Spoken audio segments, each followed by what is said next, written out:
Good morning, students. This is class 10th Economics, Chapter 1 Development, and today is going to be our 5th class on this chapter. हम सब परिवार से संबंध रखते हैं और हम सब समाज में रहते हैं। हम सब भारत देश के निवासी हैं। एक नागरिक के रूप में, एक सिटीजन के रूप में हर व्यक्ति की आकांक्षाएं, एस्पायरेशंस और गोल्स, लक्ष्य अलग अलग हैं। उदाहरण के लिए लैंडलेस रूरल लेबरर और कैजुअल अर्बन लेबरर, उनकी आकांक्षाएं अलग अलग हैं। एक इंडस्ट्रियलिस्ट और एक ट्राइबल पीपल, उनकी सरकार से आशाएं एक दूसरे के विरोधी हैं। पहला कहता है कि डैम बनाओ, बिजली मिलेगी, उद्योग चलेंगे। दूसरा कहता है डैम मत बनाओ, उनसे उनकी ज़मीन छीनी जाएगी, वो बेघर हो जाएंगे। छोटे डैम बनाओ, उनके खेतों की सिंचाई करो, इनसे उनको जीवन यापन में सहायता मिलेगी। ऐसे ही हम जब परिवार के सदस्यों की बात करें तो परिवार के जो बड़े बुजुर्ग हैं वो चाहेंगे कि उनको सोशल सिक्योरिटी दी जाए, छोटे उनका आदर करें। और जो महिलाएं हैं वो चाहेंगी कि उनको पुरुषों के साथ समानता का व्यवहार हो। लड़कियां चाहेंगी कि उनको उनके भाइयों के साथ के समान आज़ादी मिले, समानता का व्यवहार किया जाए। उनके भाई भी घर के काम में हाथ बटाए। ऐसे ही जब हम समाज की बात करें तो समाज के जो और वर्ग के लोग हैं, जिनमें महिलाएं भी हम कह सकते हैं, और SC, ST, OBC और सोशली और एजुकेशनली बैकवर्ड क्लासेस के लोग हैं, वो भी चाहेंगे कि उनके साथ भी समानता का व्यवहार किया जाए। महिलाएं चाहेंगे कि जेंडर डिस्क्रिमिनेशन न हो। इस तरह से लोगों के जो गोल हैं डेवलपमेंट के, वो केवल मटेरियल गोल नहीं है। वो केवल रेगुलर इनकम नहीं चाहते, उसके अलावा उनके गोल नॉन मटेरियल भी हैं, जैसे security, respect, equal treatment, freedom etcetera. आओ इस तथ्य को, इस बात को हम एक उदाहरण की सहायता से समझें। हमारे पास 3 स्टेट हैं, हरियाणा, केरला और बिहार।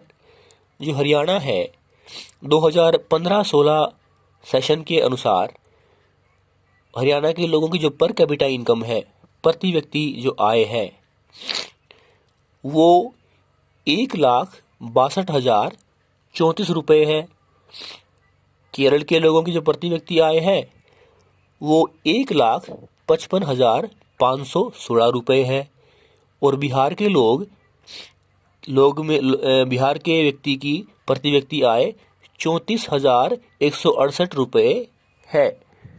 इस तरह से जो हरियाणा है वो प्रति व्यक्ति आय में इन तीनों स्टेट से ऊपर है, जबकि बिहार बॉटम में है और केरल मिडल में है। इस तरह से अगर पर कैपिटा इनकम को बेस बनाया जाए, आधार बनाया जाए, तो हरियाणा इन तीनों राज्यों में सबसे विकसित होना चाहिए।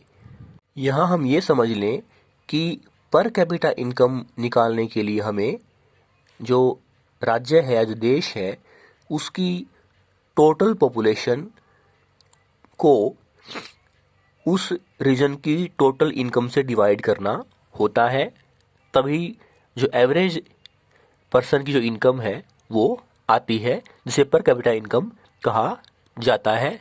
अब डेवलपमेंट केवल मटेरियल गेन नहीं हो सकती, हालांकि शुरुआत हो सकती है।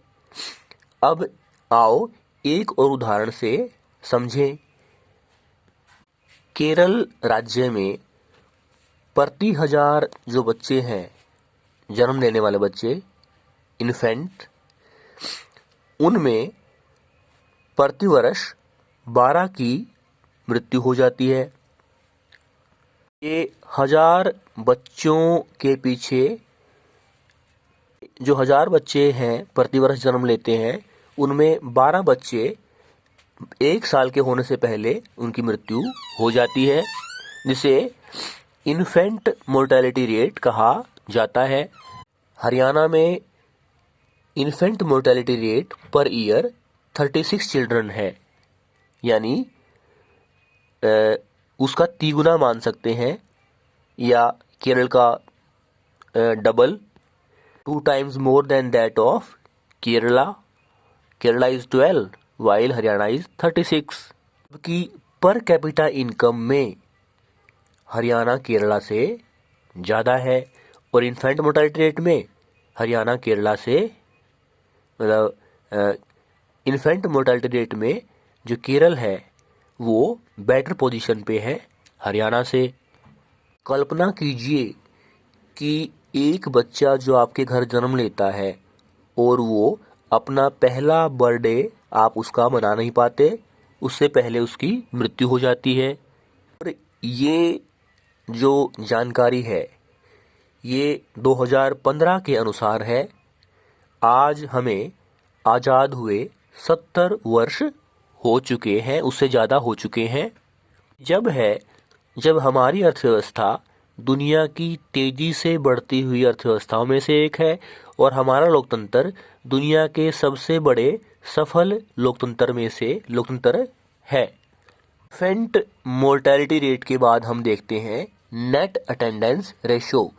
उसमें होता है 14 से 15 वर्ष की आयु के जो बच्चे हैं उनका परसेंटेज कितना है, वो कितनी संख्या में स्कूल जाते हैं।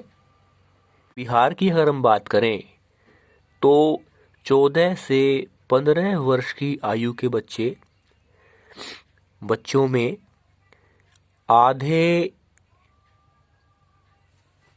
आधे बच्चे 8वीं क्लास के बाद स्कूल अटेंड ही नहीं करते। इसका अर्थ है अगर आपको बिहार में पढ़ाने का मौका मिले तो आपको अपनी आधी क्लास गायब मिलेगी। यही स्थिति हेल्थ सर्विसेज की भी है। अधिकतर बच्चों को स्वास्थ्य सेवाएं उपलब्ध नहीं होती। इस तरह से हम कह सकते हैं कि जो पर कैपिटा इनकम है वो डेवलपमेंट का